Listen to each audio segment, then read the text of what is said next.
Hi and welcome to another LRCC Soundbite. Question for you this morning, this isn't a joke. What do a prostitute, a length of red rope and a couple of spies have in common? I can tell you it's nothing to do with anyone getting tied up.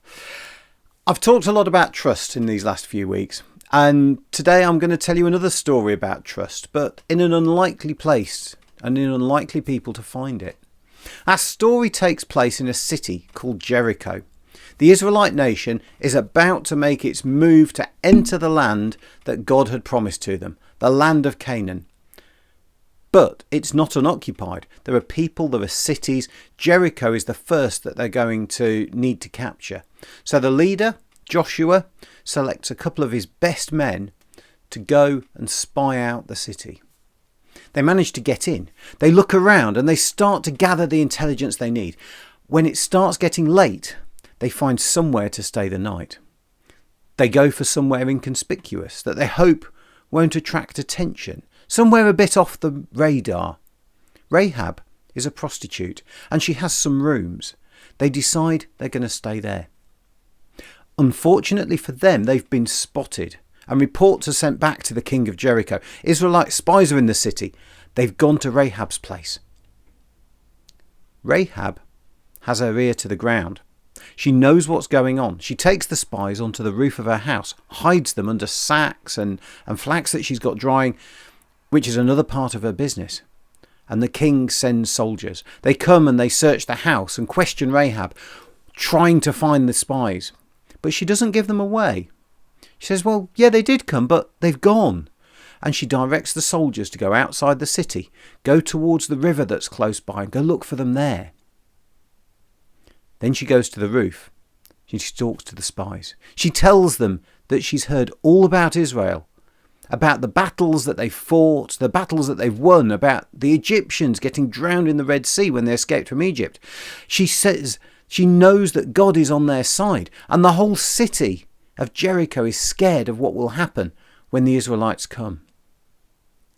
They know that God is going to pass the city over to the Israelites. So Rahab has just one request. Please, she asks, please keep me and my whole family safe because I looked after you. The spies agree and they promise that she will be fine. Now it just so happens that her house is in the city walls, so she gets them out of the city, down a piece of rope that she hangs out of the window. The spies hide in the hills for a few days before going back to Joshua to give their report. But they don't go before telling Rahab that on the day the Israelites come, gather all her family into her house and hang a red rope out of her window. Then they'll know where she is and they will keep her safe. Sure enough, everything happened just as the spies promised. Rahab and her family are kept safe and they join the Israelite nation. In fact, they become part of the ancestry line of some pretty important people, including the most famous of the Israelite kings, King David, and someone that I would consider most important of all, Jesus.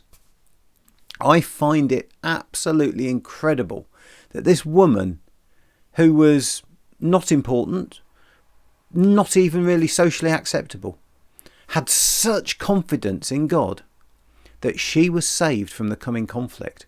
But more than that, became an honoured citizen in Israel and is remembered to this day for what she did. We often think about faith in God being something for people in a religion or in an area, but sometimes even people who don't consider themselves to be a Christian can have trust in the Christian God, maybe without even knowing what or why. Maybe you have questions. Maybe you've seen things or heard things that you can't explain. If you just want to talk to someone, then do feel free to get in touch. I can't promise to have all the answers, but I can promise to listen and share my thoughts. I often think about being a Christian is really like being on a journey. When we travel somewhere with other people, we share an experience and we share ideas, skills, insights to help us get to the other end. For me, talking is a really key part of the Christian journey as we find out more about each other, about the world around us, and about God. So travel safely this week. God bless you, and I'll see you next time.